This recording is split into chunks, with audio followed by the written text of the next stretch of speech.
Thank you very much, and thank you for having me. I think first and foremost, let me congratulate Nigerians that today we are not in any kind of crisis, because if APC were to be in crisis, it's the whole country actually that will feel it one way or the other.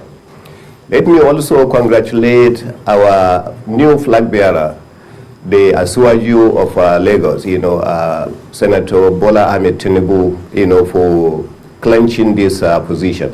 This is something well deserved for somebody who has held all these positions, and just hearing what you have mentioned about him, the little documentary you have, I mean, there is no question that Bola Tinubu truly deserved that position, and I'm happy that I'm part of it. Secondly, on the question actually about what has happened, you have to appreciate also what our National Working Committee has gone through and what our party as a whole has gone through. The drama actually started with the removal of the last working committee being led by Oshimole. The moment it was removed, then new committee came in to be able to set up the convention in 6 months. But when they came in, they realized we didn't even have a register. We didn't have this, we didn't have that. So they went through a lot, and that's why we as the working couple, we as the executive had to sit down and extend their time by another 6 months. So by the time they came in and they were ready to have a new working committee came in, we didn't have time at all. So everything was more or less in a rush.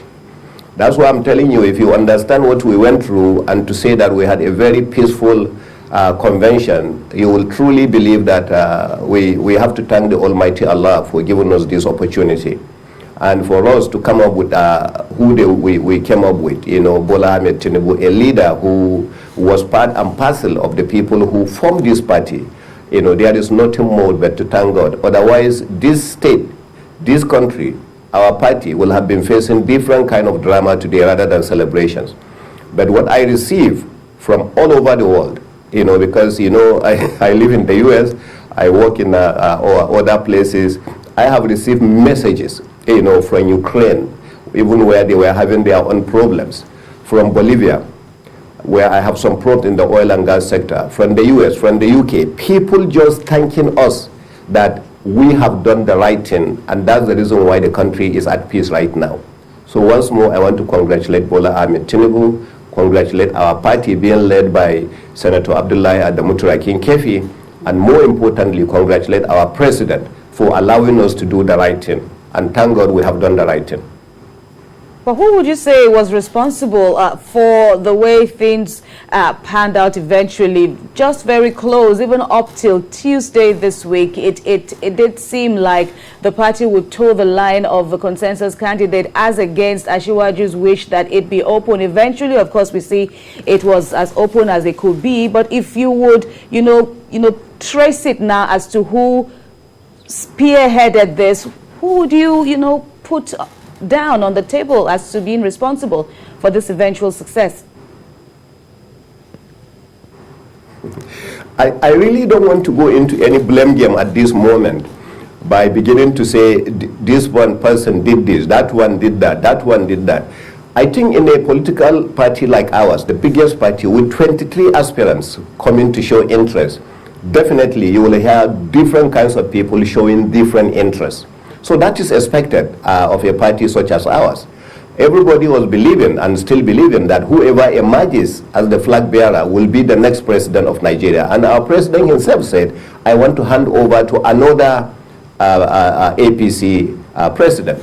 So with that in mind, you can understand the struggle about who wants to be that, who wants to take over, and all the kinds of intrigues purely expected of a political party. But one thing that stands out is the fact that there is a group of people who believe that even if it's going to be consensus, we must have rotation in order for us to have peace.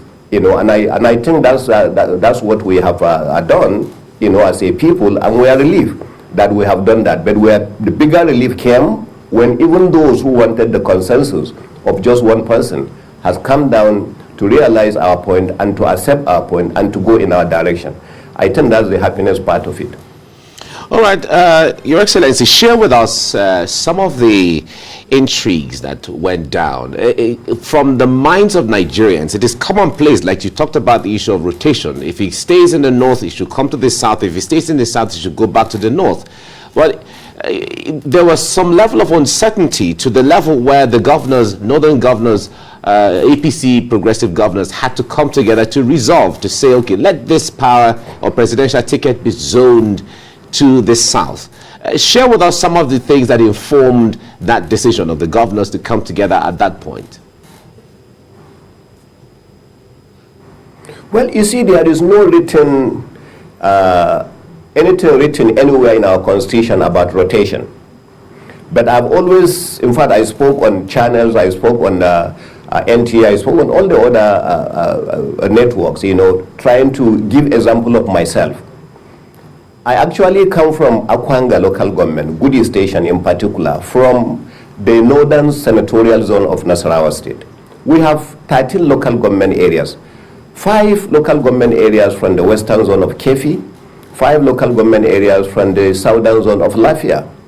Now, our total number of registered voters in the 3 local government areas in the northern zone are not even up to the total number of registered voters in either Lafia, which is in the southern zone, or Karu in the western zone. Yet, the people came together and said, no, western zone have had it, southern zone has had it, we want to be fair to the northern zone and allow them. That's how I emerge. So how can I now be the same person that will turn around and say, no, whoever is the majority takes it? You know, so I need to be fair to myself. So that's why I always give example of myself. But I'm not the champion of these 11 governors that have done that. So take it from me. You know, we all came together and took the decision together. So, but it is based on that understanding. You know, everybody has contributed. You know, so if it is winner take all, then even what Tinubu has said yesterday, if you look at it, he said, even those that did not support me, they have nothing to fear. For me, that was the golden statement, actually, that came up. You know, and I think if we go ahead in that direction, you can just summarize it, that is the basis of our decision: fairness, equity, and the unity of this party. Your Excellency, then, when the PDP presidential primary was held, they ended up picking up a northern line, the person of former Vice President Atiku Abubakar. And when it was done, some people were afraid that the APC was going to try to make it a north-north candidate. Maybe that is why the party chairman, first of all, threw a pigeon, a cat among the pigeons, by saying that Lawan was the candidate, the consensus candidate. Well, that one was neutralized later. When you governors were taking the decision to tell the president that you want this thing to go south, was it part of your calculation that the PDP's decision was unpatriotic? I cannot really say that, even though we were all PDP. We were all PDP in reality, you know, most of us came from PDP. You know, but we can't say that what the PDP, the decision of the PDP was that. I tell, look at the history of PDP. Obasanjo was president from 1999 to 2007, 8 years. He handed over to Yar'Adua, who spent basically 1.5 years, maybe make it 2 years. After that, we had President Jonathan that had gone again another 6 years. So in reality, in PDP, you know, you had the southern part of the country holding the position for roughly nothing less than 14 years.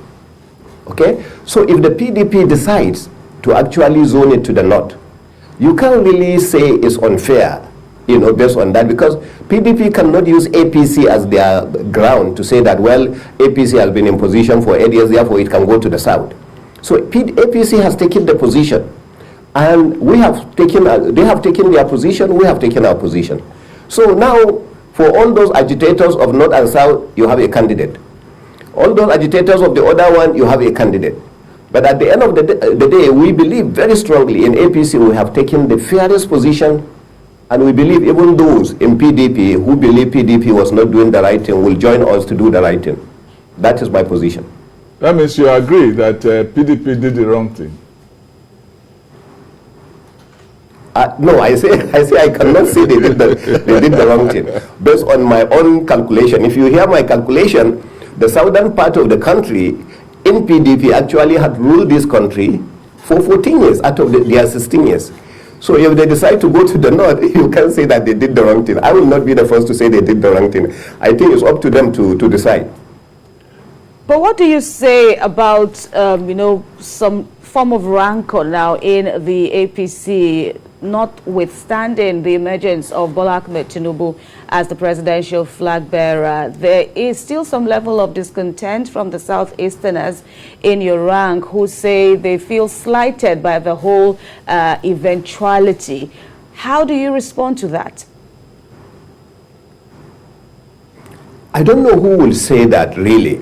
I was sitting here, because I've been so busy with the media committee where I chair and everything. So I have not had the time to look at the news until this morning, and I'm looking at the barrage of congratulations that are coming from different people. So in our party, and if that is the case, every one of these people is saying congratulations as well, congratulations as well. That's why I started by saying, because I didn't see A.A. Sule congratulating as well, I said, let me join in the barrage. I said, A.A. Sule, so I really didn't see any, and to be honest with you, one of the people that will feel highly slighted, let me tell you something we did in the past 2 days. Our chairman of the Progressive Governors Forum, Atiku, the governor of Kebbi State, did something fantastic 2 days ago. I was sitting with the governor of Borno, Zulum, and he came to us and he said, you know what, it looked like our chairman of the party is not very happy. Can we go and see him? We went to him. We went and saw him. We spoke with him 1.5 hours. And after speaking with him, the chairman was calm. And he said, I will be at the event. Because we were even afraid whether he will show up or not. So he came to the event. That's Atiku Bagudu's work that led us to doing that. So I congratulate this gentleman for the wonderful job he did. Now, yesterday after the election, some of us felt the vice president could feel slighted and could feel bad. So we again gathered ourselves, okay? And we went to see him. And we said, sir, you put up a very good fight. You should remain in this. Don't follow the social media where people are asking you to decamp and go where as vice president. We spoke with him, and believe me, we came out very happy. He came out so happy, and he escorted us all the way to our vehicles. And we left. So anytime we have any understanding that somebody may not be feeling so good, we gathered ourselves as governors and went to that person. So to me, really, I didn't see anybody so far, either among the governors or among the other major shareholders, not even in the working committee, that somebody will come and say, I'm not happy with it, I'm going to do that. If they say anything, maybe in the social media, because I'm not a real social media person, I have not seen it, to be honest with you. Well, we listened to former Senate President Ken Namani at the convention. We listened to Munayanu at the convention. Some of their messages seem to gravitate towards the same thing. And also there was also a report credited to Emeka Nwajuba, who was also an aspirant at the just concluded APC presidential primaries. And so the reason why he didn't show up from the report that was credited to him was because the party did not zone the presidential ticket to the southeast. And if you put these messages from these three prominent aspirants from the east, it seemed to have the same lining or leaning. What do you say regarding how your party is trying to either, bring the southeast to the fold or treat them the way that they should learn from? I don't know. What's your take on this?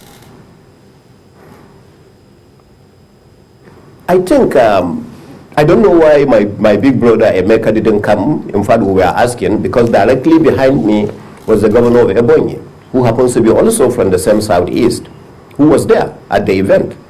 And my elder brother Onu is also from the southeast. He was also there. And when the decision was taken to zone to the south, the northern governors never said southwest, south-south, or southeast. We just say south. Okay? And if anybody will now begin to say they have zoned it to this, they have zoned it to southeast or southwest, that's a different thing. Now, if the argument is that during the meeting of the governors and other stakeholders, they were beginning to look at all the people from the south, and they zeroed on 1 or 2 people, now it's a different thing altogether. Because even among the 5 people we submitted as the governors, and we said that if any of these will come from the south, that's fine. There were people from the southeast in that list. So I don't think as governors, anybody will accuse us of saying that we zoned it to the southwest. Definitely we didn't. But this politics is not about force. It's not, you can't say, I must have it, I must do that. It is not the case. You must talk to people diplomatically, you must lobby for it, you must work hard for it, you must do that. I think that's what it is. So Okorocha was there, he also contested. And so I don't think it is right for anybody to say we zone it to the southwest. No, Bola Ahmed Tinubu had worked very hard for this position, and people should give him credit for that. It is not anybody zoning it to Bola Ahmed Tinubu. Then what will the other people from the southwest say? We had a governor, a very dynamic governor, Governor Fayemi, who happens to be our chairman of NGF. He didn't get it. We have my big brother, the former governor of Amosun. He didn't also get it. They didn't say we didn't zone it to them. I think we should come together and rebuild the party, and everybody has his own turn. Who knows what will happen? Maybe the next time, the Southeast will have it. So that's the way politics is. You're talking about the healing process. That is what this is the next phase, other than searching for the flag bearer, the vice presidential candidate. The other one is the healing process. You made mention of the fact that you guys were afraid that the party chairman was not going to, may not have shown up in the party primaries, which he was chairman. What was the depth of his own bitterness that made you people so worried that he might not have shown up? And the second part of the question is, what is the healing process? Those people who lost, Amechi, the vice president, and so on, there's still some wounds that need to be healed. Actually, you talked about Ahmed Lawan licking his wounds. You're going to do that. But first address the issue of what was the extent of Abdullahi Adamu's pains and bitterness that you guys were afraid he might not show up in the primaries. No, that, to be honest with you, nobody told us. He also never said that. He also never said, I'm not going to show up. But we look at what happened the night before. We look at the fact that we as governors were not very, very fair to him. We were having our own meeting of the PGF, and then after our meeting, the idea was that we were going to meet with the working committee. And then when we went to meet with the National Working Committee, he wasn't there. We still met. You understand that? So that part we felt we were not very fair to him. After that, we went to his house. Then we met him. And it was not a very palatable meeting. He was upset, understandably, because we had a meeting at the headquarters without him being there, with his members of the working committee. So when we realized what happened, it was based on that we now rushed and then got back to him, because we began to think probably he was upset, and other people say probably he might not show up if we continue in this direction. But nobody informed us that he was not showing up. He also never said to anybody that he was not showing up. So I wanted to clear that part. It's just our fear that probably somebody in that kind of situation with anger, that things were done unfair to him, will not show up. So that's why we did that.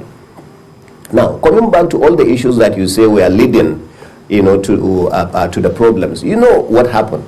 The governors also felt slighted that we were not carried along in some decisions that were being carried out about all this zoning and no zoning and this and that. You know, so there were problems, really, to be honest with you. So for the fact that I said we came out of all these problems to the position where we are, that's good. Now, you mentioned the very important part about the healing process. You know, I happen to be the chairman of the Media and Publicity Committee.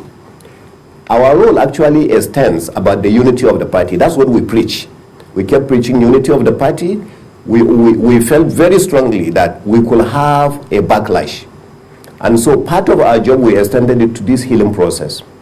And that's the reason why I'm so happy that I was part of the groups that will go from one place to another to this person that we believe were slighted. You know, and to be honest with you, that's it. And it will continue. I think the party is the party's responsibility. So the party will take it over from us and continue with this healing process, because it is very, very important. Yes, there are people who will feel highly slighted, you know, but I also join in pleading with them to understand the positions of everybody else, you know, because in politics, everyone has his own mind, you know, and you have to respect that. And how will this healing process now, you know, be conditioned into the other critical stage, which is, you know, picking a suitable vice presidential candidate now to run alongside Asiwaju Tinubu? What will be the factors that all you critical stakeholders will be looking at? You ask a vital question. When Senator Ahmed Bola Tinubu came to Nasarawa, he came to Lafia actually to see us in a very big gathering where we were having a meeting. And I was brave enough to tell him, I say, Asiwaju, I'm begging you in the name of God, do not rush in making up your mind about who will be your vice president. Wait, because certain things will likely happen. And then decisions will have to be made. Because if you rush and promise anybody that this is what will happen, then you will get yourself in a trap, depending on the outcome of the convention. And you know, he looked at small me and said, Nasarawa, I'm promising you, I have not selected anybody. You know, that's what he said in a public. If you have the video, you can have it. So this is what happens. And this is exactly what I was afraid of because of this. So right now, the decision will no longer be his alone, because so many other factors will come in. And you can understand clearly, I'm not one of the factors, because as far as I'm concerned, I'm a first-time governor going for second term. But we have a lot of second-term governors, you know. We have a lot of aspirants who will feel slighted. We have a lot of, you know, so all those things will come into the play. And more importantly, you have Mr. President. You know, Mr. President worked very hard in being part and parcel of this party. So you can't kick him out of this, even though he's leaving. But we are hoping that he will leave, and he is only living, you know, not in spirit. That way, we will continue to refer to him. You know, so for that reason, you can't set him out of this. So that is the reason why I said that, and I'm happy he actually responded that way. And this is going to be the process. It is going to be a long process, you know, before you can select that, because you have to look at so many factors altogether and decide. All right, talking about the issue of factors, of course, we know the role that religion, ethnic and region plays in some of these variables that, you know, build up how decision or outputs of political decisions are made. Now, we remember in 1993, during the Abiola Tofa time, where there were Muslim tickets and everybody was okay with it because Nigerians were so desperate to leave the military era, and there was no problem. At this point, of course, some questions are coming here and there. People are asking questions here and there regarding what is going to look like. Of course, you said we shouldn't rush into it, but how concerned are you and your colleagues, the governors, thinking in the area of how do we balance this in a way that will go down well with Nigerians in the case of a Muslim ticket or a Muslim Christian ticket and so on?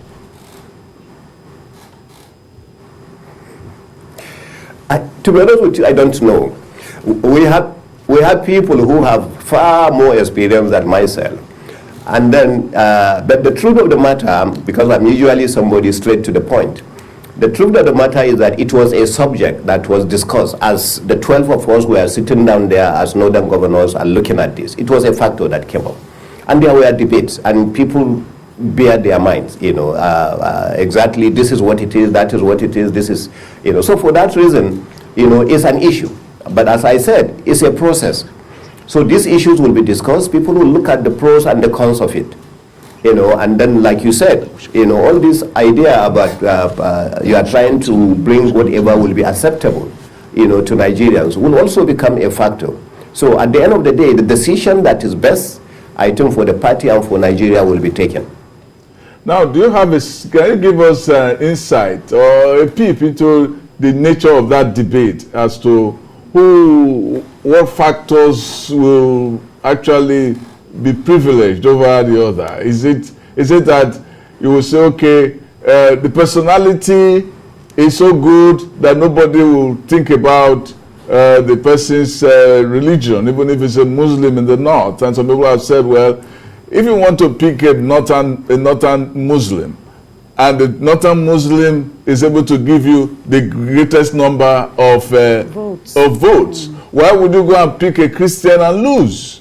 And so this is what they call realpolitik. Now,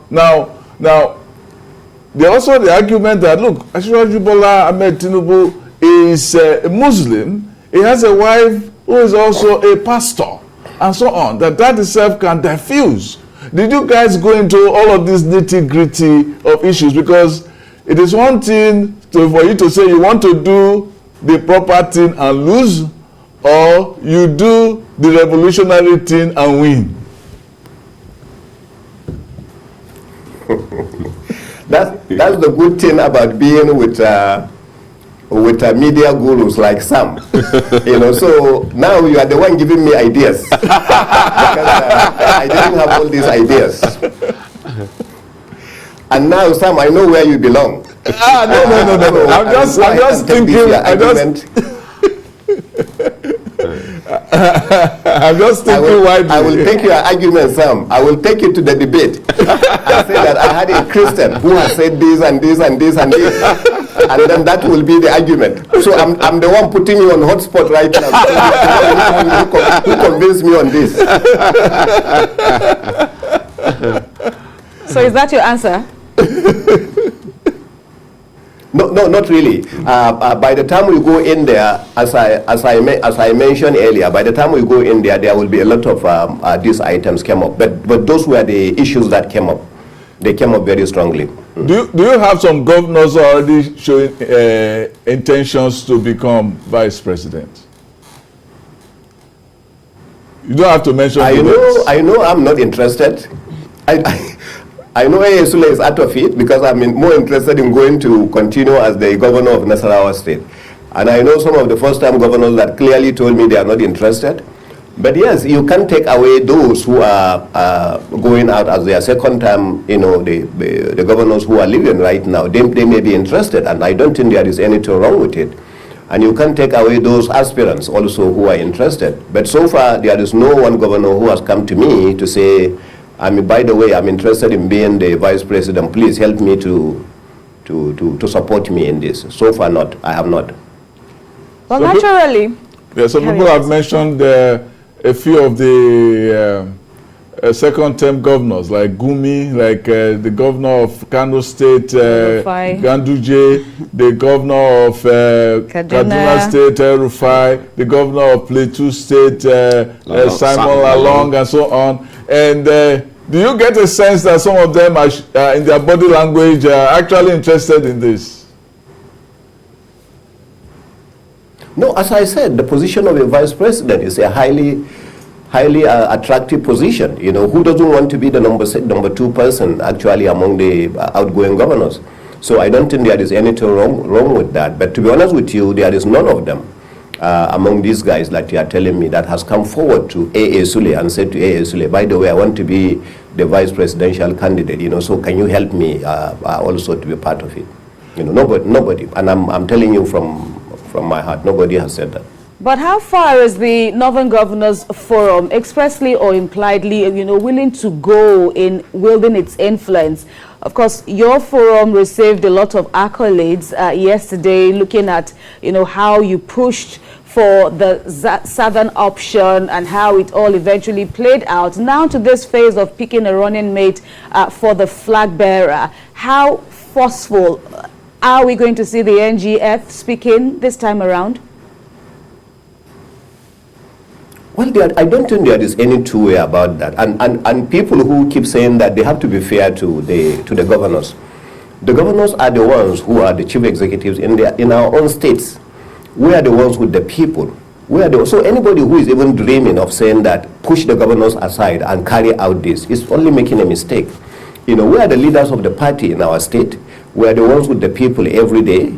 We are the ones who go through all whatever security challenges, people's problem, welfare issues, salaries of people, this and that. We are the ones facing this problem. So how can somebody sit away, from this and keep saying he will have an influence over the governors? I don't think it is right. And that's why, Mr. President, I love him and I respect him for this. And he said, I'm leaving this party to you people. So please hold this party together. And that statement is golden. And we kept working on that statement. But we will not be the only ones to sit down and decide, this is the vice president. We are not going to do that. At least I will not be part of such a thing. And I'm sure there are friends of mine among the governors who will not be part of that. So whatever we do, as I said, other stakeholders will come in, especially Mr. President, will come in and say that, what do you think about this? What do you think? We can make suggestions, but we can't dictate and say that this has to be done. This is not the kind of PGF we have. All right, let's talk a little bit about issues of reconciliation. We mentioned it in passing earlier on, but from the feelers we're getting and we're receiving from some of the states, especially a state like River State and Imo State, from where you will get a large chunk of votes from your party in those regions, we see that there are some crises within the party in those states and a few others in other states, even within the outcome of the primaries in Benue State and all of that. What is the move to ensure that these reconciliations are handled as you get along into the main battle now? Well, I think the first thing is the best thing that has happened to us, in view of the fact that we kept saying APC had been a political party that we boxed ourselves into time factor. We didn't have time for anything. We were rushed in doing everything that had happened. But the good news for us now is that after all the primaries, after the submission, on the 9th, is it 9th or 10th? After all that, we are now going to have roughly 6, 7, 8, 9 months, before the election. So this time, even though we won't say that because we have 8 months or 9 months, we are going to take our time. No, our reconciliation process begins today. So we have to sit down with everybody. We have to bring all these people, all these fallout you are mentioning in rivers, in this, we are there even in 2019. But we'll do everything possible to see that. And today we even have in some other places. If you look at Imo, also like you mentioned, we're having some issues in Imo. We're having some issues in some other, even northern states. There are people who are not happy with the process. But not happy with the process is normal for politicians. Because in most cases, every time somebody doesn't get what they want, they are not happy. In Nasarawa, in my own state, we have some other people who are not happy for one reason or the other. Some of the good reasons, some of them right reasons, some of them wrong reasons. So that's the kind of thing that, but we'll continue with the healing process. And the good thing is that we have a little bit of room, a little bit of time to do that. Your Excellency, one of the understated factors in the primaries was the role of the president in not signing the revised electoral bill that will have brought statutory delegates into it, and also for not saying this is the man I want anointed to become the president. Can you please tell us in your own view how the role of the president actually set the stage for the outcome that we had? I think the first thing is the fact that the president is a due process kind of person. I have not seen him take any decisions in a rush. So when this idea about excluding the statutory delegates came in fact, it was at the PGF meeting that the matter was brought up, was noticed that, hey, we had this meeting, and it was brought up by, I think, the legal advisor of the party, when we were having a meeting with them. So when we say, what do we do now? And then we started calling people around, at the National Assembly. So everything was also done in a rush. If you look at the passing of the bill, the first reading and the second reading was the same day. So if you rush the president like that, that is not the kind of president that will sign a document also in a hurry. So, but it's understandable, because of his nature. He takes his time, he looks at everything critically before he does that.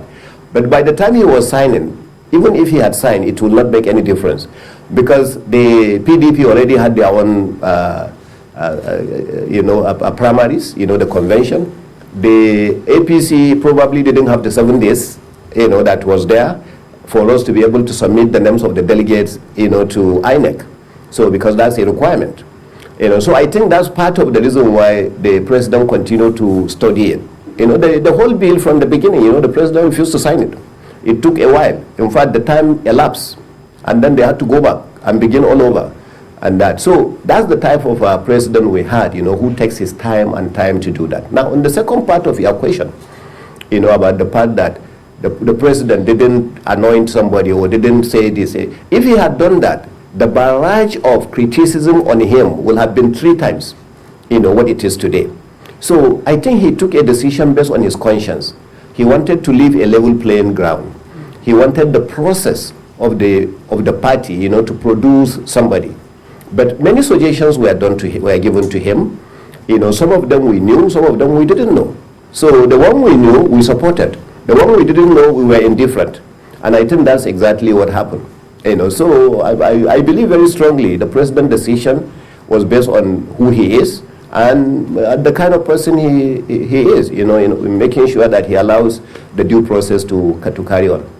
Let's talk about the PDP threat. They've also had a thing or two to say about the emergence of Asiwaju Tinubu as the APC presidential flag bearer. Well, they have said he's no match for their own candidate, Atiku Abubakar. And then there's also the looming threat of the NNPP. How do you view this, 2 pockets of threats? Well, the first threat, that they are talking about, that is purely expected of them.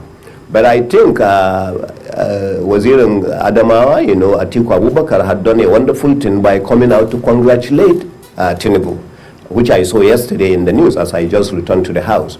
I saw it that he was congratulating him for that because, I was part of the team, really. I was the gubernatorial candidate of AC when Atiku Abubakar was the presidential candidate, and Fashola was our gubernatorial candidate in Lagos, and then we had all these kinds of people, and then Tinubu was actually driving it and playing the role of the leader that he's playing in APC today. He played the same role actually in AC those days. So it's the same family that are there. It's just that today they are on the other side of the road. They were all part and parcel of PDM, and the rest of that. So to say that he is no match, it is only those who don't understand who Tinubu is or where he came from that will jump up and say that he is no match to Atiku Abubakar. Or it might just be a political statement, because, in politics, you try to undermine your opponent so that the world will think that you are the one at the advantage position. Both of them are people I respect and people I admire, and I don't want to say anything negative about any one of them. But in reality, nobody can say that Tinubu is no match to Atiku Abubakar. I don't think so. I don't think it's fair. I don't think it is right. All right, Your Excellency, we have to wrap it up here because we don't have all the time anymore. But we thank you so much, Governor Abdullahi Sule, Governor of Nasarawa State, for joining us on TVC Breakfast this morning. We hope to have more time to talk to you as we get along on all of the intrigues as we get into the bigger battle ahead. And also on your quest for your second term. Absolutely. I think we'll invite you to come and talk on that. On that. Thank you very much. I'm on Nasarawa today, every day on Monday night. So I will continue to talk on that on TVC. Great. Thank you. Thank you so much. All right. Thank you. Have a great day ahead. Thank you, sir. Right.